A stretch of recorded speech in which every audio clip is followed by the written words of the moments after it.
Hello students, how are you. तो मैं Tarachand sir फिर से आपके सामने। आज हम कंटिन्यू करेंगे हमारा टॉपिक जो हमने शुरू किया था, that was journal ledger and trial balance. तो हमने पिछले कुछ लेक्चर्स में कुछ अकाउंटिंग का बेसिक पढ़ा था, थोड़ा सा हम रिवाइज करेंगे और रिवाइज करना बहुत आवश्यक हो क्योंकि मुझे पता है आप शॉर्ट टर्म मेमोरी लॉस के शिकार हो। ठीक है, तो सबसे पहले थोड़ा सा रिवाइज करते। याद करिए अकाउंटिंग का मतलब हमने क्या देखा था। तो हमने देखा था accounting is a process of recording of business transactions. तो बिजनेस के ट्रांजैक्शंस को रिकॉर्ड करना, that is the work of accountancy. अच्छा, उसके बाद हमने देखा था कि जब भी कोई रिकॉर्डिंग होगी तो रिकॉर्डिंग सबसे पहले की जाती है जर्नल में। जर्नल कुछ और नहीं है यार, एक रजिस्टर है, एक बुक है, अ डे बुक है जिसमें रोज के हुए ट्रांजैक्शंस को सबसे पहले लिखा जाएगा जर्नल में। That's why it is called as my primary recording. अच्छा, तो सबसे पहले लिखेंगे जर्नल में, लेकिन मैंने बताया था कि जर्नल दो प्रकार के होते हैं। एक होता है जनरल जर्नल और दूसरा होता है स्पेशल जर्नल। जनरल जर्नल में सारे प्रकार के ट्रांजैक्शन एक ही बुक में जब रिकॉर्ड किए जाएंगे, that is called as general journal. चाहे वो ट्रांजैक्शन गुड्स को खरीदने का हो, गुड्स को बेचने का हो, असेट खरीदने का हो, असेट बेचने का हो, या कैश आने का हो या कैश जाने का हो, all types of transaction will be recorded through a single book, that is called as my general journal book। सही है। अच्छा, लेकिन अगर आपका बिजनेस ऑर्गेनाइजेशन बड़ा है और ट्रांजैक्शन का वॉल्यूम भी लार्ज है तो उस केस में आप अपने ट्रांजैक्शन को स्पेशल बुक्स में रिकॉर्ड कर सकते हो। स्पेशल नेचर के ट्रांजैक्शन को रिकॉर्ड करने के लिए स्पेशल बुक मेंटेन करिए, जैसे कि परचेस के ट्रांजैक्शन को रिकॉर्ड करने के लिए परचेस बुक, सेल्स के ट्रांजैक्शन को रिकॉर्ड करने के लिए सेल्स बुक, कैश के ट्रांजैक्शन, कैश का आना, कैश का जाना, कैश बुक, ऐसे कई सारे बुक्स आप मेंटेन कर सकते। That is called as special journal book। तो फिलहाल हमने जो शुरू किया था that is a general journal book, जिसमें सारे प्रकार के ट्रांजैक्शन एक ही बुक में लिखे जाएंगे। और वही जनरल जर्नल बुक हमने रिकॉर्ड करने के लिए हमने प्रैक्टिस शुरू की थी। और हमने ये भी देखा था कि रिकॉर्डिंग जब भी होगी तो रिकॉर्डिंग होती है 3 प्रकार के अकाउंट्स के थ्रू। याद है क्या? 3 प्रकार के अकाउंट्स के थ्रू रिकॉर्डिंग होती है, जिसमें से पहला है इज अ पर्सनल अकाउंट, जो हमने देखा था। और पर्सनल अकाउंट का काम है उन व्यक्तियों को रिकॉर्ड करना जिसके साथ मेरा बिजनेस रोज डील करता है। रोज कुछ खरीदता है, कुछ बेचता है, कैश लेता है, कैश देता है, कुछ भी। तो जिन व्यक्तियों के साथ मेरा बिजनेस डील करेगा उन व्यक्तियों को रिकॉर्ड करने का काम करेगा पर्सनल अकाउंट। और पर्सनल अकाउंट का रिकॉर्डिंग का रूल यह कहता है कि उस इंसान को मैं डेबिट मार के रिकॉर्ड करूंगा, हु इज द रिसीवर, और उसे credit, who is the giver. सही है। या फिर उसे मैं डेबिट मार के रिकॉर्ड करूंगा जिससे पैसे लेने बाकी, और उसे क्रेडिट मार के रिकॉर्ड करूंगा जिसको पैसे देने बाकी। एक बार फिर से क्या बोला मैंने? उसे मैं डेबिट मार के रिकॉर्ड करूंगा जिससे पैसे लेने बाकी, और उसे क्रेडिट मार के रिकॉर्ड करूंगा जिसको पैसे देने बाकी। उसके बाद हमने देखा था इज अ रियल अकाउंट। और रियल अकाउंट के बारे में हमने क्या देखा था? रियल अकाउंट का काम है to record all capital expenditure and assets of the business. Business के सारे असेट्स या कैपिटल एक्सपेंडिचर को रिकॉर्ड करने का ठेका उठा के रखा है रियल अकाउंट ने। और रियल अकाउंट का एग्जांपल फर्नीचर, बिल्डिंग, मशीन, ये कैपिटल एक्सपेंडिचर है यार, जिस खर्चे का बेनिफिट बिजनेस को लॉन्ग टर्म मिलेगा। दैट्स व्हाई वो बिजनेस के खर्चे नहीं, बिजनेस की असेट, बिजनेस की प्रॉपर्टी कहलाते हैं। और उसे रिकॉर्ड करने का रूल कहता है रियल अकाउंट का कि कोई भी असेट बिजनेस में कम सीन आई, खरीदने पे आएगी ना, तो डेबिट मार के रिकॉर्ड कर, और अगर बिजनेस से कोई असेट गई तो उसे क्रेडिट मार के रिकॉर्ड कर। क्या बोला मैंने? वापिस एक बार, असेट आई तो डेबिट, असेट गई तो क्रेडिट, असेट आई तो डेबिट, असेट गई तो क्रेडिट। सही है। उसके बाद हमने देखा था नॉमिनल अकाउंट। और नॉमिनल अकाउंट का काम क्या है? नॉमिनल अकाउंट का काम है बिजनेस के सारे रेवेन्यू, एक्सपेंस एंड इनकम को रिकॉर्ड करना। अच्छा, रिकॉर्डिंग का रूल क्या कहता है? बिजनेस के खर्चे है तो डेबिट मार, इनकम है तो क्रेडिट मार। एकदम आसान रूल है। फिर से एक बार, बिजनेस के एक्सपेंस है तो डेबिट मार, इनकम है तो क्रेडिट मार। और सर डेबिट क्रेडिट का मतलब हमने क्या देखा था कि डेबिट क्रेडिट कुछ और नहीं है। डेबिट बोले तो अकाउंटेंसी का प्लस और क्रेडिट बोले तो माइनस। ठीक है, चलो शुरू करते हैं। ये हमारा रिवाइज हो गया। चलते हैं हमारे जर्नल पे, और जर्नल पे चलते समय क्वेश्चन नंबर 1 हमारा हो चुका है, सेकंड हो गया था, थर्ड हो गया था, 5 हो गया था। आज हम शुरू करने वाले हैं क्वेश्चन नंबर 6 से। ठीक है, तो शुरू करते हैं क्वेश्चन नंबर 6 से। आ जाइए क्वेश्चन नंबर 6 में। क्वेश्चन नंबर 6 में दिया हुआ है पास journal entries in a general journal. देखो लिखा हुआ है जनरल जर्नल, यानी ऑल ट्रांजैक्शंस, चाहे वो गुड्स खरीदने के हो, गुड्स बेचने के हो, असेट खरीदने के, असेट बेचने के, कैश आने के, कैश जाने के, will be recorded through a single book that is called as general journal book. ठीक है, अच्छा, in the books of Mahesh electronics. तो महेश इलेक्ट्रॉनिक्स ये बिजनेस का नाम है, महेश आदमी का नाम नहीं, महेश इलेक्ट्रॉनिक्स है। महेश आदमी का नाम होता है बे, महेश इलेक्ट्रॉनिक्स नहीं होता। महेश नाम का आदमी हो सकता, महेश इलेक्ट्रॉनिक किसको बुलाते सोसाइटी में अपन? है क्या कोई आ रहे महेश इलेक्ट्रॉनिक इधर? पागल हूं क्या ऐसा बुलाने के लिए? महेश आ रहे इधर ऐसा बोल सकते। तो महेश इज इंडिविजुअल पर्सन, लेकिन Mahesh electronics is artificial person, is a business. ठीक है, तो शुरू करते। पहला ट्रांजैक्शन, परचेस 10 टीवी। 10 टीवी हमने खरीदे 10,000 रुपए के, एट द रेट ऑफ 10,000 रुपए के भाव से खरीदे। अच्छा, महेश इलेक्ट्रॉनिक आइटम है। इलेक्ट्रॉनिक आइटम बोले तो इलेक्ट्रॉनिक आइटम खरीदना, टीवी खरीदना is not my asset, is my goods. अबे मेरी दुकान ही इलेक्ट्रॉनिक्स की है ना बे, तो मैं जब भी टीवी खरीदूंगा, जब भी मैं फ्रीज खरीदूंगा, जब भी मैं एसी खरीदूंगा, this all are my goods, not my asset. ठीक है, तो परचेस 10 टीवी, 10 टीवी या 10,000 के भाव से मैंने खरीदी यानी परचेस हुआ, गुड्स का परचेस हुआ ना। तो मेरा काम ही है इलेक्ट्रॉनिक गुड्स को खरीद और प्रॉफिट लगा के बेच, ये मेरा काम ही है। जब जब गुड्स को खरीदूंगा मेरे लिए एक्सपेंस, गुड्स को बेचूंगा तो मेरी इनकम। चलो रिकॉर्ड करते। रिकॉर्ड करने के लिए एक जनरल जर्नल बुक मुझे चाहिए, जिसके लिए मैंने एक जर्नल एंट्रीज का फॉर्मेट रेडी रखा हुआ है। आपको भी मैंने बोला था कि आप भी जर्नल एंट्रीज का फॉर्मेट हमेशा रेडी रखा करिए। देखिए जर्नल एंट्रीज का फॉर्मेट दिख रहा है सबको बोर्ड पे, स्क्रीन पे। चलो शुरू करते हैं। सबसे पहले वर्किंग कर लेते। हमारा वर्किंग क्या कहता है कि कोई तो भी महेश इलेक्ट्रॉनिक्स नाम का बिजनेस है, Mahesh electronics, this is my business. इसने गुड्स खरीद के लाए। कोई शिवम नाम का आदमी है, ये रहा अपना हमेशा की तरह शिवम। ठीक है, और शिवम नाम के आदमी, बाल निकाल देते हैं, हाँ, इससे मैंने गुड्स परचेस करके लाए। गुड्स बोले तो TV is my goods, because मेरी इलेक्ट्रॉनिक की शॉप है। अच्छा, फोकट में मिले क्या रे गुड्स? नहीं बे, फोकट में नहीं मिले। इधर से भी एक एरो जाएगा, कैश जाएंगी बदले में, यानी गुड्स आएंगे और कैश जाएंगी, तभी तो ट्रांजैक्शन विल बी कंप्लीटेड। अगर कंप्लीट नहीं है, क्रेडिट पे खरीद के लाया, तो मैं जिससे लाया शिवम को याद रखूंगा, मेरे सप्लायर को। लेकिन फिलहाल ऐसा कुछ लिखा नहीं है, उसने सिर्फ लिखा है कि परचेस 10 टीवी फॉर रुपीज 10,000, यानी गुड्स को परचेस किया तो परचेस नाम का खर्चा हुआ, तो रिकॉर्ड में ले लेता। In every transaction there will be 2 effects, जिसमें से पहला मुझे मिल चुका है परचेस अकाउंट। अच्छा, दूसरा effect is a cash account, तो लिख देता कैश अकाउंट।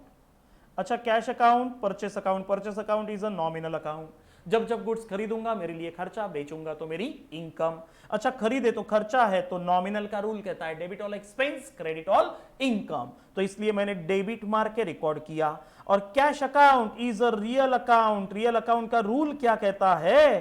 तो रियल अकाउंट का रूल कहता है, रियल अकाउंट का रूल कहता है कि रियल अकाउंट का रूल कहता है कि असेट कम्स इन तो डेबिट मार के रिकॉर्ड कर, गोज आउट तो क्रेडिट मार के रिकॉर्ड कर।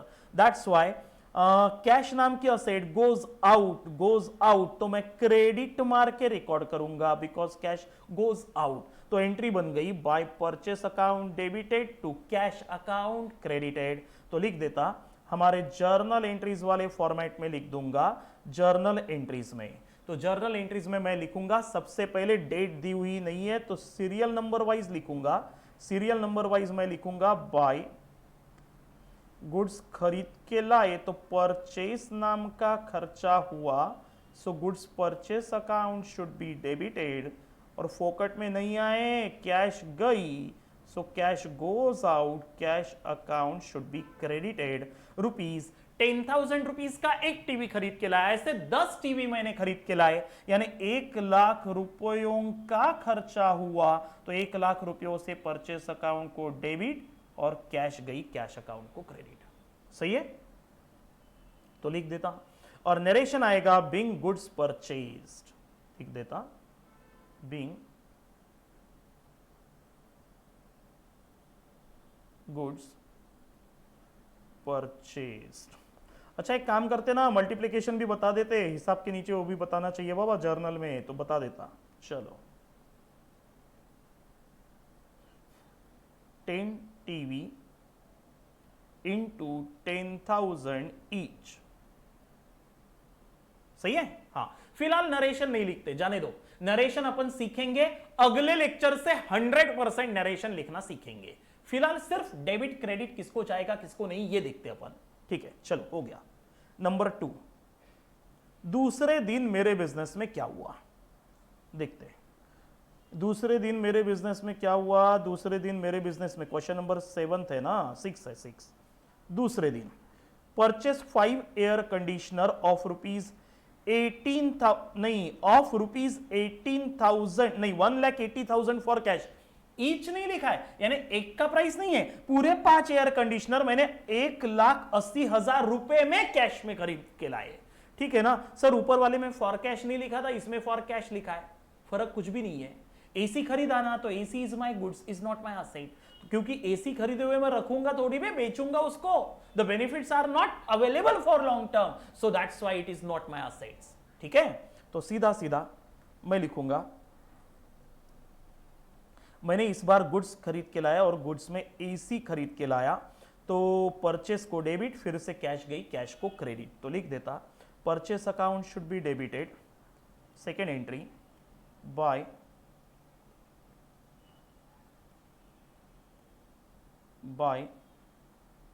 purchase account debited,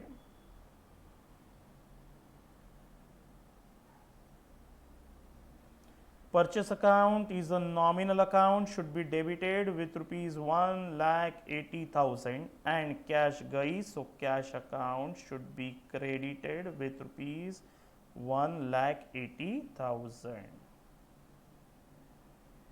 सही है। अच्छा ऊपर शायद हम अमाउंट लिखना भूल गए थे, शायद ऊपर देखो, लिख दिया था, ठीक है।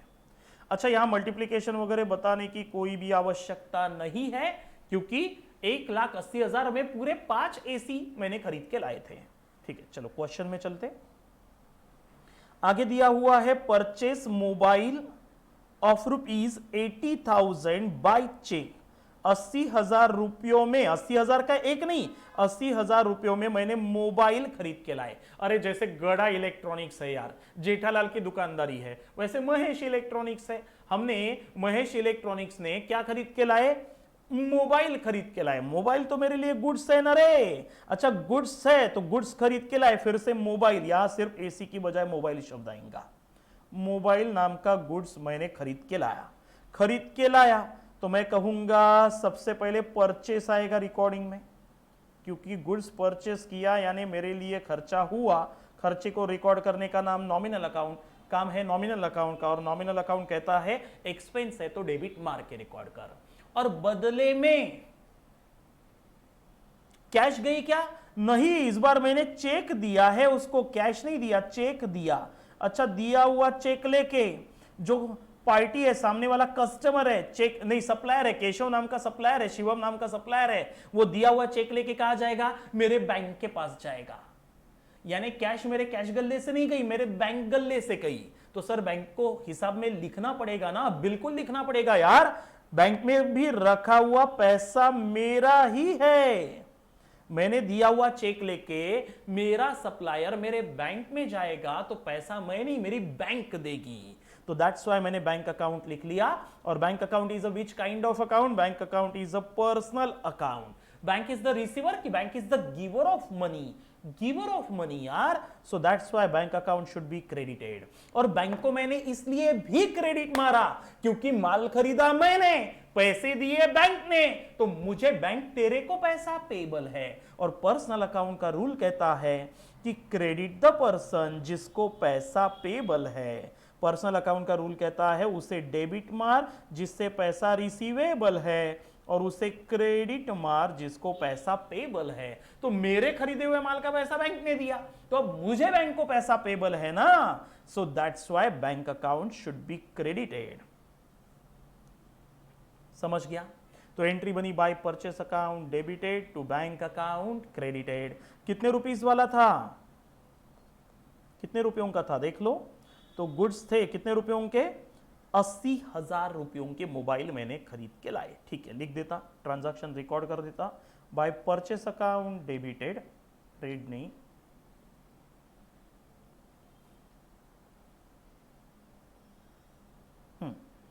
Bye purchase account should be debited, और कैश नहीं, इस बार चेक दिया, so bank is the giver of money, so bank account should be credited. या बैंक अकाउंट को इसलिए क्रेडिटेड क्योंकि अब बैंक मुझे तेरे को पैसा पेबल है, that's why bank account should be credited. समझा? चलो नंबर 4, चौथे दिन मेरे बिजनेस में क्या हुआ?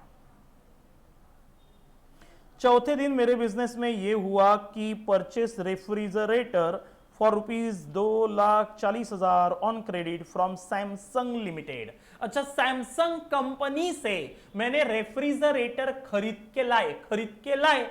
रेफ्रिजरेटर बोले तो मेरे को ठंडा रखने के लिए थोड़ी रखना है दुकान में, बेचने के लिए खरीद के लाया। यानी एक प्रकार से कहूंगा मैंने फिर से गुड्स खरीद के लाए, और बदले में मैंने कैश भी नहीं दी, चेक भी नहीं दिया।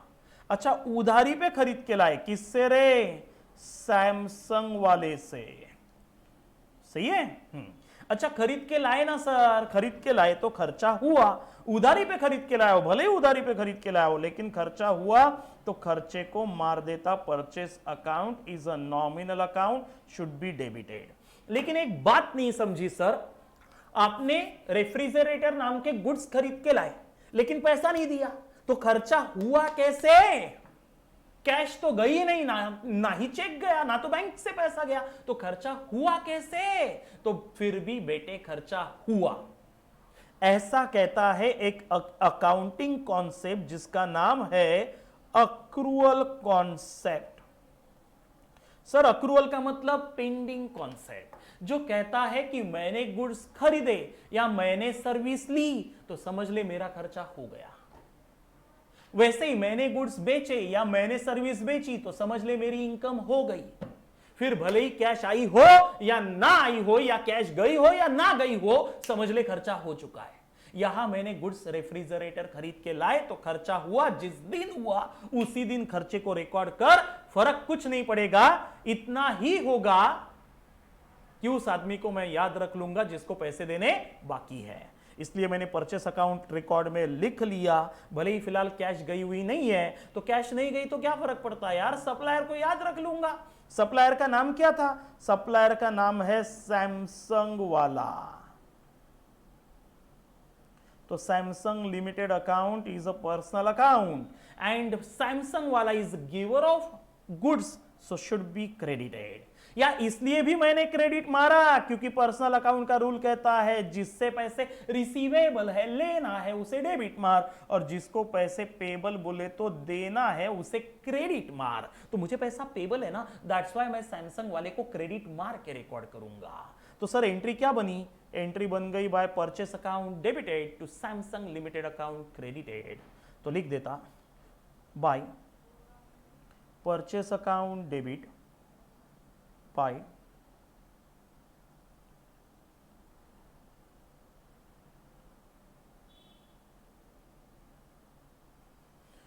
Purchase account debited to Samsung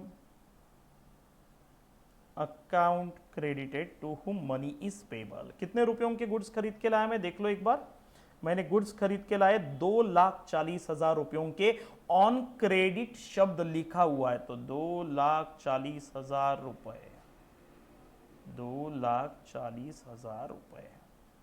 सही है? नरेशन फिलहाल नहीं लिखेंगे, जब जाएंगे नेक्स्ट लेक्चर से लिखना, बड़े क्वेश्चन पे जाएंगे, फुल फ्लेज क्वेश्चन पे जाएंगे तब लिखना शुरू कर देंगे। चलो आगे बढ़ते, क्वेश्चन नंबर ट्रांजैक्शन नंबर 5 पे। ट्रांजैक्शन नंबर 5 क्या कहता है, परचेस एलसीडी फ्रॉम टाउरी इलेक्ट्रॉनिक्स, ये इतवारी में है ना, कुछ तो भी सीए रोड पे। 1.5 लाख के मैंने एलसीडी खरीद के लाए, ठीक है, 1.5 लाख के एलसीडी खरीद के लाए, गुड्स खरीद के लाए। यार एलसीडी खरीदना मैं थोड़ी देखने वाले हो, मैं क्या, मेरी बीवी बच्चे सब कुछ क्या अलग अलग टीवी देखेंगे क्या? तो मैंने खरीद के लाए, बहुत सारे एलसीडीज खरीद के लाए, 1.5 लाख रुपयों में खरीद के लाए, बोले तो गुड्स खरीद के लाए, और गुड्स खरीद के लाए तो मेरे लिए खर्चा हुआ ना, लेकिन पार्टी का नाम दिया है टाउरी इलेक्ट्रॉनिक्स, और मैंने बोला था जब जब पार्टी का नाम दिया जाएगा तब तब गुड्स उधारी पे खरीदे ऐसा माना जाएगा, ठीक है। तो पार्टी का नाम दिया है, पिछले ट्रांजैक्शन में भी पार्टी का नाम दिया था देखो, और अब भी दिया है, यानी मैं कहूंगा क्रेडिट पे खरीद के लाए, तो टाउरी इलेक्ट्रॉनिक्स वाले को मैं याद रखूंगा, दैट्स वाई फिर से सेम एंट्री होगी, by purchase account debited to टाउरी इलेक्ट्रॉनिक्स अकाउंट क्रेडिटेड। गुड्स खरीदे, दैट्स वाई परचेस नाम का मेरे लिए खर्चा हुआ, तो परचेस अकाउंट को मैं मारूंगा डेबिट, और टाउरी इलेक्ट्रॉनिक्स वाले को पैसा पेबल है, that's why your account should be credited. कितने रुपयों का माल खरीद के लाया मैंने, देखो 1.5 लाख रुपए का, तो लिख देता 1.5 लाख रुपए से परचेस को डेबिट, और टाउरी वाले तेरे को 1.5 लाख रुपए पेबल है, दैट्स वाई 1.5 लाख रुपए से तेरे को क्रेडिट, ठीक है। सो ट्रांजैक्शन नंबर 6 क्या लिखा है देखते हैं। ट्रांजैक्शन नंबर 6 कहता है sold 2 piece of TV at the rate 12,000। अच्छा, अब हमने टीवी बेचे, अब बेचने का काम चालू हुआ, और जब जब गुड्स बिकेगा तब तब मेरी इनकम होंगी, इनकम, और इनकम का नाम sale, sale is my income, ठीक है। चलो चलते वर्किंग पे। 2 पीस टीवी के बेचे, सर फोकट में चब्बे कुछ दिया नहीं है तो कैश में ही बेचा ऐसा माना जाएगा, ठीक है।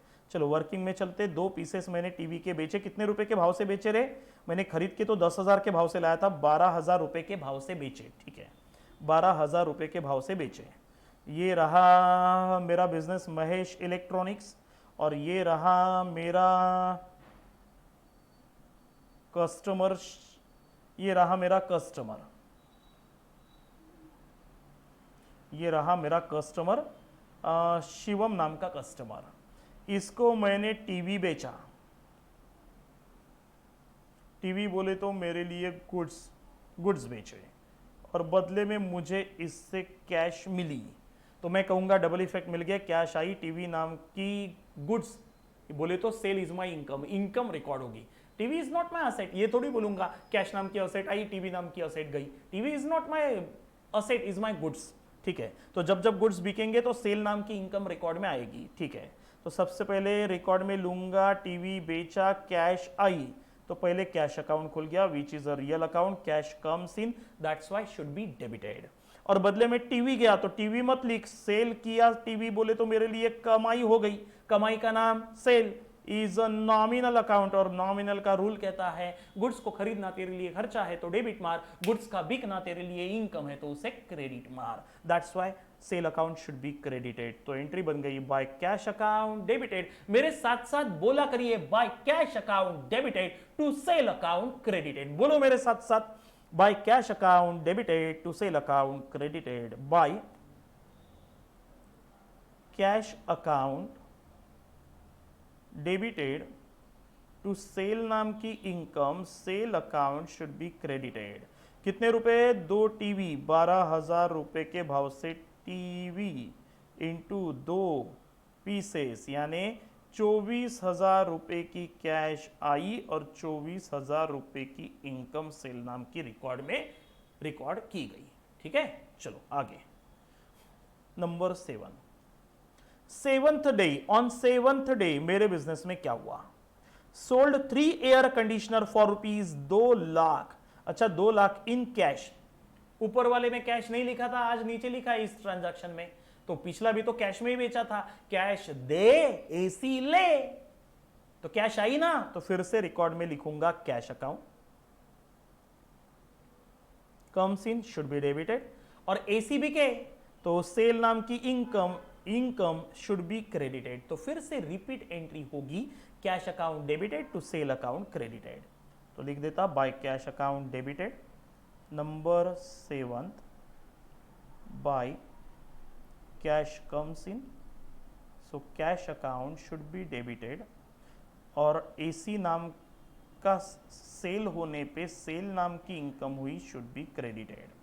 कितने रुपए? 2 लाख रुपए, इधर भी 2 लाख रुपए। नरेशन लिखने की फिलहाल आवश्यकता नहीं है, उसका मतलब क्या होता है, कैसे लिखते हैं, ये मैं अगले लेक्चर में पक्का आपको बताऊंगा। ठीक है, चलो आगे चलते। फिर ऑन 8th डे मेरे बिजनेस में क्या हुआ, 8वें दिन मेरे बिजनेस में क्या हुआ, sold mobile for 40,000 by cheque. अच्छा, मैंने मोबाइल बेचे यानी गुड्स बेचे और बदले में कैश नहीं आई, चेक आया, चेक आया। अच्छा, आया हुआ चेक 40,000 में मैंने गुड्स बेचे, गुड्स का नाम था मोबाइल बेचा, मोबाइल नाम का गुड्स बेचा, मोबाइल नाम का गुड्स सेल किया, और बदले में इस बार मेरे पास कैश नहीं आई, कैश के बदले में मेरे पास आया चेक। सही है। अच्छा, मिला हुआ चेक मैं दूंगा मेरे बैंक को, and my bank will collect the money from customer bank and will deposited with my खाता। यानी मैं मिला हुआ चेक मेरे बैंक को दूंगा, मेरा बैंक मेरे पार्टी से पैसा वसूलेगा और मेरे खाते में लाके डाल देगा। यानी इतना तो पक्का, मेरे हाथ में कैश नहीं आने वाली, कैश जाने वाली है मेरे बैंक के पास। माल बेचा मैंने मेरा, कमाई हुई मेरी, लेकिन कैश गई बैंक के पास। तो बैंक तुझे याद रखू क्या? ऑफ कोर्स रखेंगे यार, बैंक के बाप का पैसा थोड़ी है, मेरा पैसा है। जो गया किसके पास है? बैंक के पास है, तो मुझे बैंक से कल जाके रिसीवेबल है, तो दैट्स व्हाई एक पर्सनल अकाउंट आएगा।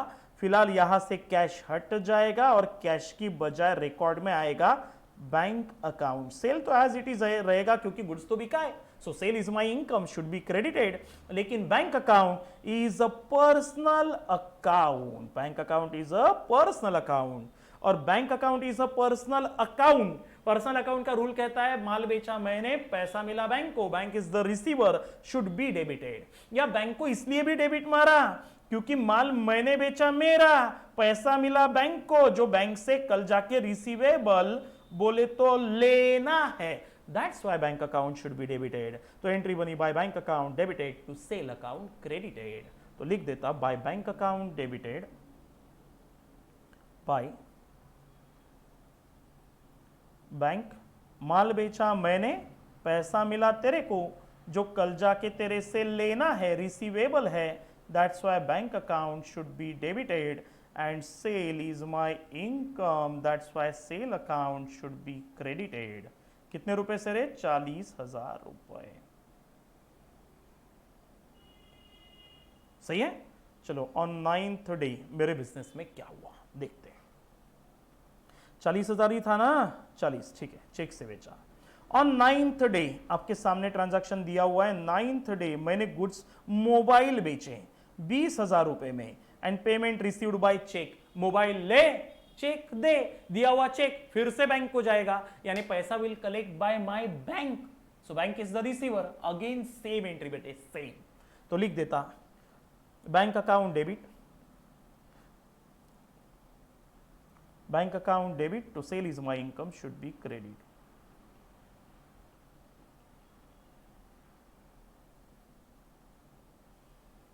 And sale is my income, so sale account should be credited rupees 20,000 rupees, 20,000 rupees।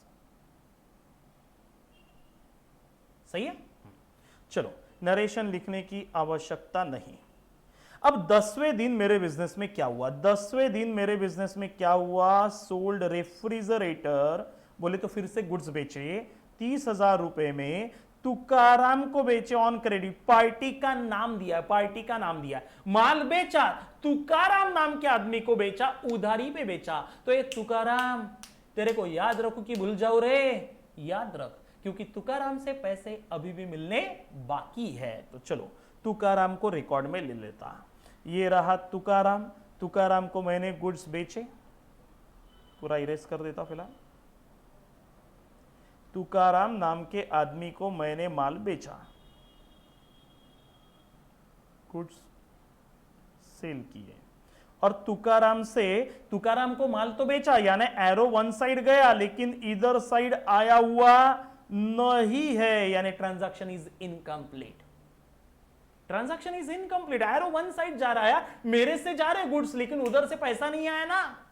लेकिन सर गुड्स बिक गए ना? बिक गए तो सेल नाम की इनकम हुई ना, तो सेल नाम की इनकम रिकॉर्ड में लूंगा। तो फिर से लिखता sale is my income, so sale account should be credited.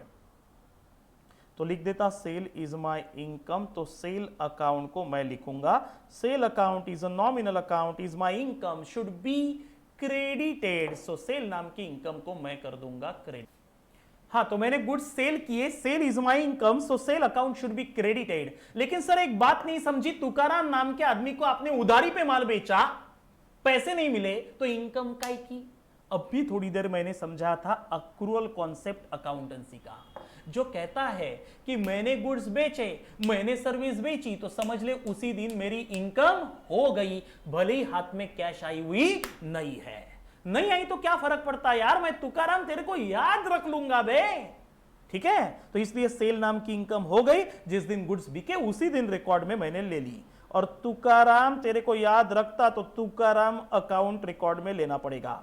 और तुकाराम इज अ इंसान, पर्सनल अकाउंट, जिससे पैसा रिसीवेबल है। पर्सनल अकाउंट का रूल कहता है जिससे पैसे लेना बाकी डेबिट मार, देना बाकी क्रेडिट मार। तो that's why Tukaram account should be debited. तो एंट्री बन गई by Tukaram debit to sale is my income credit.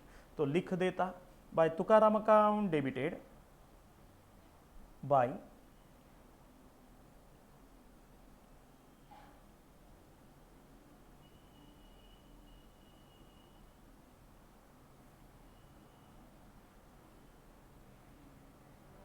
सही है।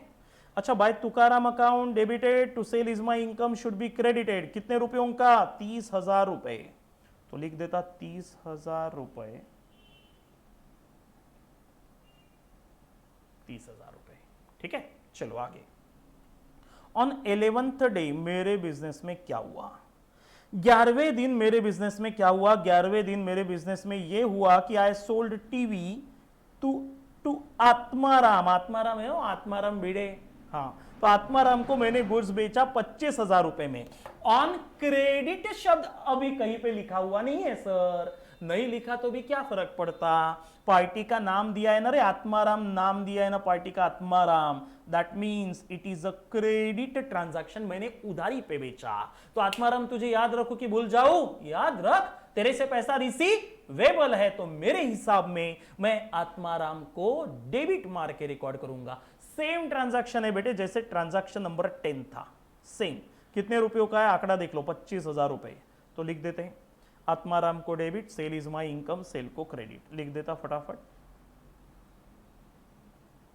बाय आत्माराम अकाउंट डेबिटेड, क्योंकि आत्माराम तेरे से 25,000 उधारी पे बेचे हुए माल का पैसा रिसीवेबल है। एंड तुझे जब माल बेचा तो sale is my income, that's why sale account should be credited with ₹25,000। चलो नंबर 12, 12वें दिन मेरे धंधे में क्या हुआ?